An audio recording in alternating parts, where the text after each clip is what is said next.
How do people from the Netherlands live abroad in New York? How do they live and work in the city that never sleeps? That's the question to which this Club NYC podcast will give you the answers. Here are your hosts, Eric and Mark.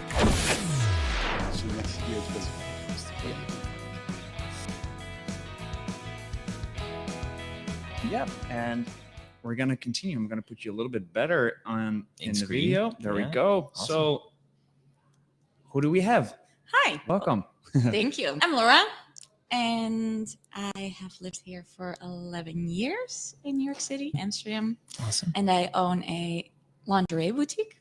Okay. Yeah, and that's it. And that's it. Thank you, Laura. My name is Thirsa van Til, and I've been here since 2016, originally from Amsterdam, and I work as an actress. You're an actress. And you both live in New York, or are you just reserve New Yorkers as this guy? Hey.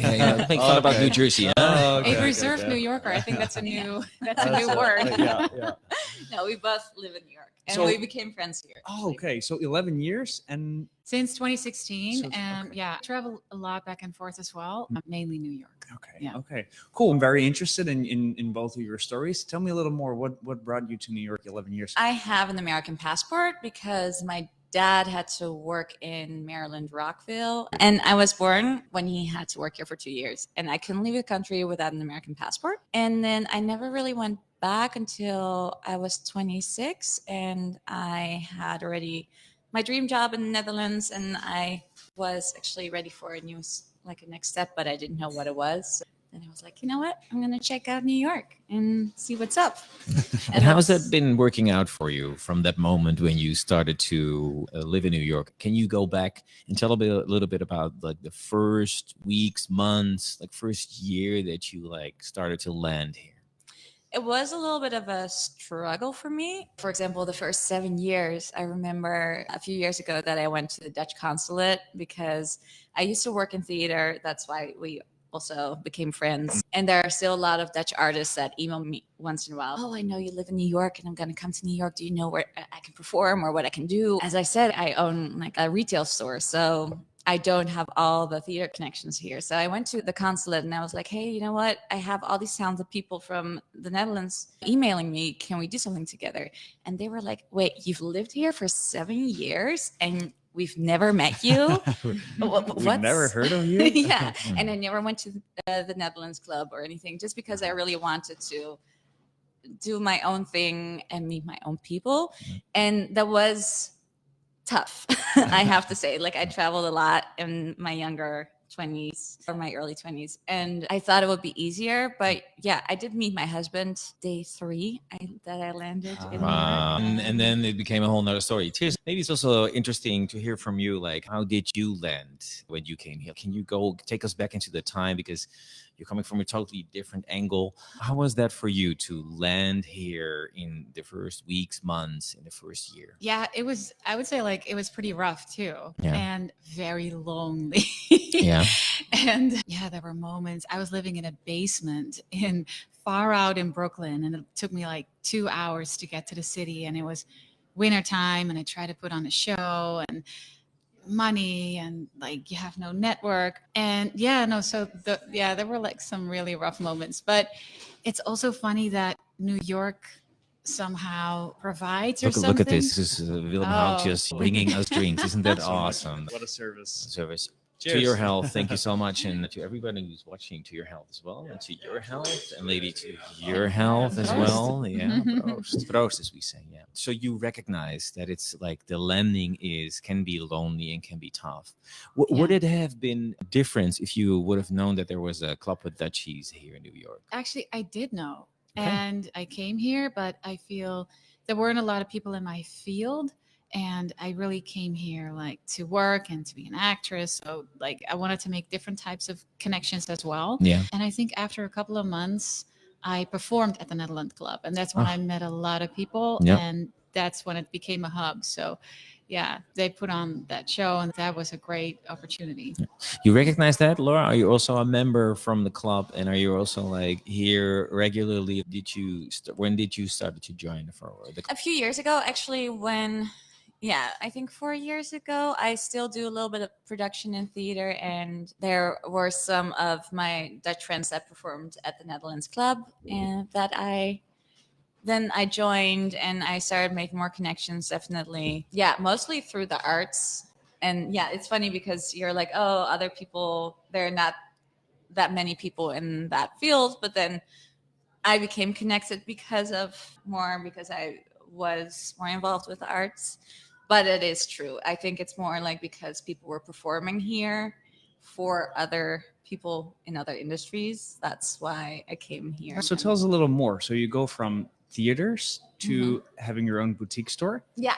How did that go? How did that work? In the Netherlands, I was a publisher for Orca, which is a big music theater company. And when I came here, I wasn't sure if I wanted to work in theater again. And then I decided that I didn't really want to work in theater because I love Dutch theater. I'm not in love with American theater, which will surprise probably a lot of people. Yeah, I was going to say, that is an interesting one. What is it that does not... You have, of course, Broadway, which is very commercial and musical, and that's not really my passion. And then the more experimental things, it's harder to find the pearls in so much bad stuff. Oh, yeah. In the Netherlands, it's very straightforward. Like you go to like certain theaters and you know that there is a certain quality. Yeah. And that's not always here the case. Although there are some theaters that do provide the quality, but it's a little bit harder. But you're an actress here. Can you tell us a little bit more about what you do as an actress? Yeah, absolutely. I studied here in 2010. That's when I fell in love with the city. I went to Stella Adler Studio after I graduated Artes University in the Netherlands. And then I was in European theater. Yeah, I definitely think like it's a high quality of theater. We have a history of theater. And then coming here, because I really wanted to continue my career here as well, I focused much more on film and television. Okay. Also a little bit because of the reason what Laura says, and because the pay is just very awful for really? in theater. You can't live if you're not on Broadway, basically. It's also like a necessity to film and TV. Yeah. Is it also maybe driving the fact, for example, that you started your business because you discovered like, hey, I need to do something different to make a buck here because it's an expensive city. It's not cheap. No, that's absolutely true. That was also a thing when I was working like in theater in the Netherlands. You can actually make a normal living and you have vacation in summer and you have all these things that other industries have as well. And here that's not really the case. And then, I've been working so hard in the past 10 years. So I started as a restaurant runner. Like I had years of restaurant experience in Amsterdam, and then all of a sudden I had to start at the bottom. I was like food running, but within 3 months I became general manager. So that was good. But I had to prove myself. And then I became mentor, and then I started my own business. It's very successful. Just to give you some kudos here, because she was featured in the New York Times. Oh, wow. Her business, the Rackshack. So it's really amazing. What's the name of the business? The Rackshack. Okay. It would translate in Dutch to the Goede Tietentoko. Okay. But not as like flat. No, but like delicate. But it has a little bit of a wink. Yeah. Because next to acting, you also run a business, right? Yeah, a voiceover business. So how did that happen? I started in 2013. I just bought a mic because a friend had a mic and I had some time and I was like, let me try it out. Yeah. And then, but I was mainly in theater. And then when the pandemic hit, I found myself in Amsterdam, stuck on an O1 visa because Trump closed the borders and without work. And I couldn't apply for any help in the United States.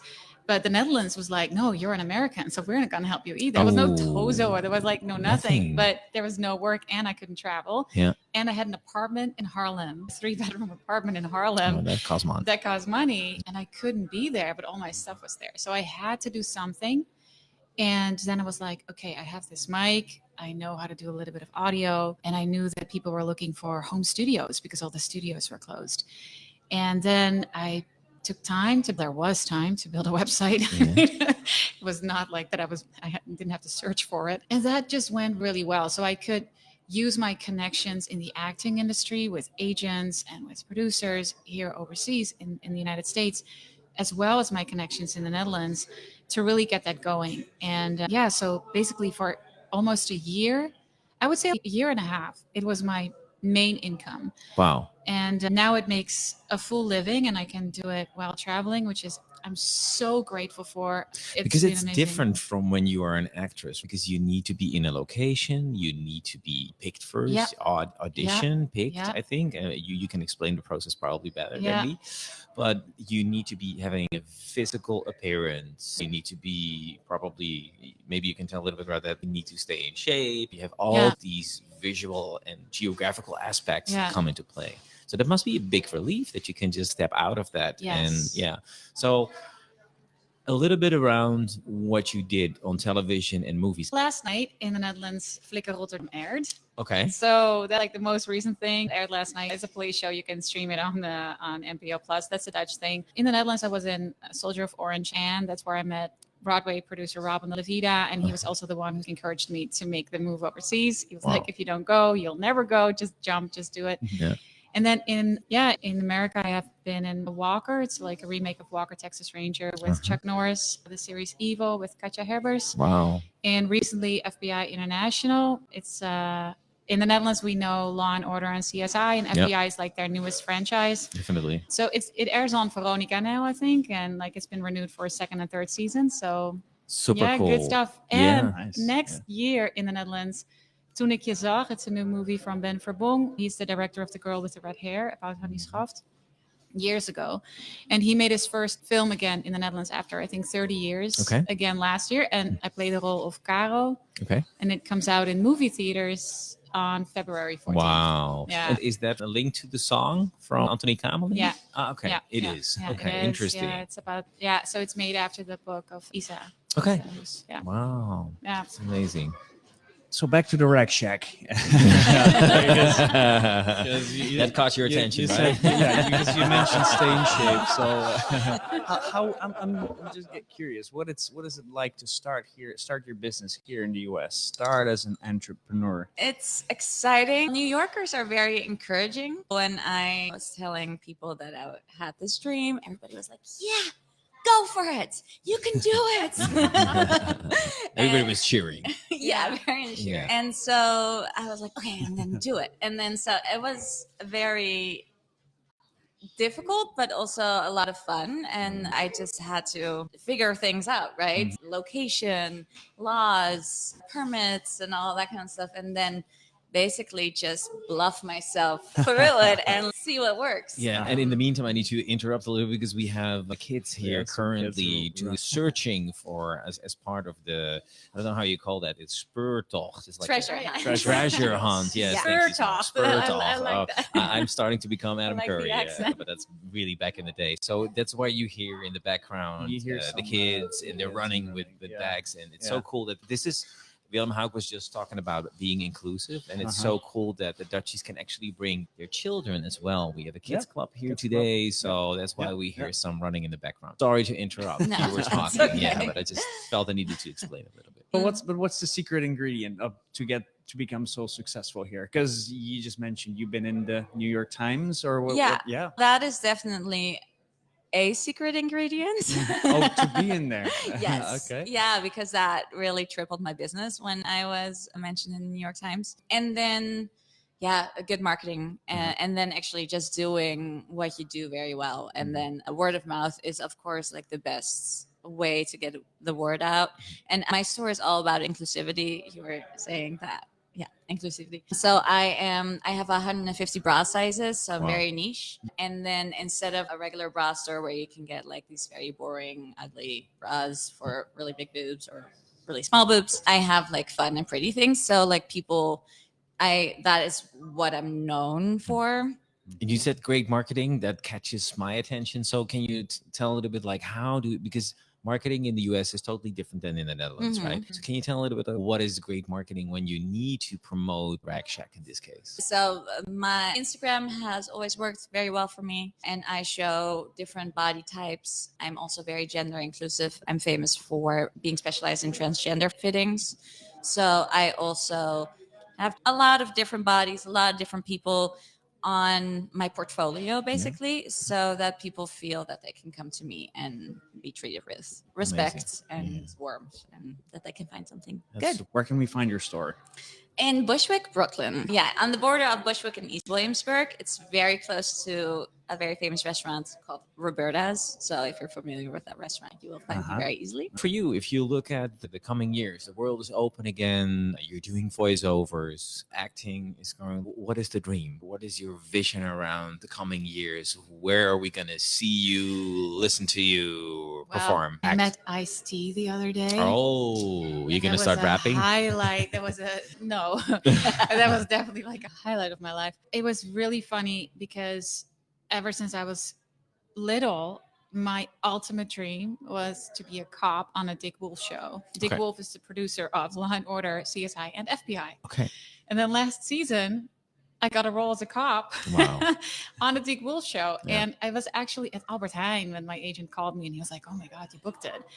And I was like, this is insane because dreams come true. And then a couple of weeks later, I met Ice-T and I was like, okay, this is what I want to do. Yeah. So my ultimate dream is to be a cop with Ice-T and Mariska Hargitay and on a Law and Order show. Cool. It's something that I just really love. But listen, the world is so much bigger and there are so many amazing projects. I think that this one project was just like a very personal thing because as a kid, I just fell in love with the show and I thought it was unattainable. And it was amazing that then you find yourself in a place where you're like, oh my God, like it's actually happening. Like you're actually being in the NL Club NYC video podcast. Yeah. You dream about it for years and then all of a sudden there you are.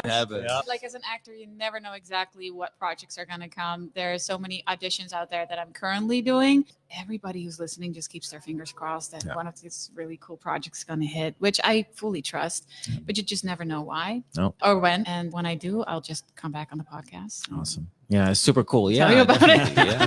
So what would you tell like your younger self, or maybe people that are listening have these ambitions, they want to be that star in that movie or in that TV show?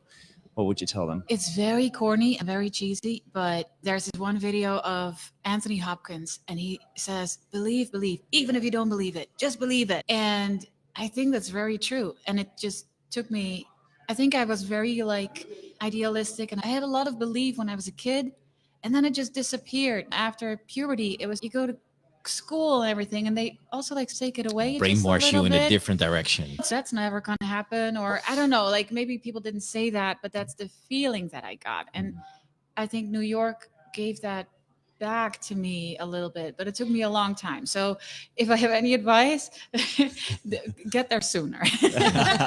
Believe sooner. And for you, is there also something that you would tell your younger self, or maybe people that would like to become an entrepreneur and be in the body fashion world? Is there something you could give to people that are listening here to the NL Club? Just do it because you can. I know a lot of people that are like, yeah, I can't open my own business because I don't know how to, or I don't have money, or I didn't have money. I didn't know how to. I just did it. I did open 5 credit cards, which is not the best way to do it, but yeah. So basically also what you're saying is it also comes with some guts, right? Because if you stay home in Amsterdam in the comfort zone and everything is arranged, it takes guts to do what you guys are doing. So I think that's admirable for a lot of people as well. Thank you so much for being here. I learned a lot today. You? Absolutely. Me too. Always. See you soon. Thank All the you best. so much. Thank you.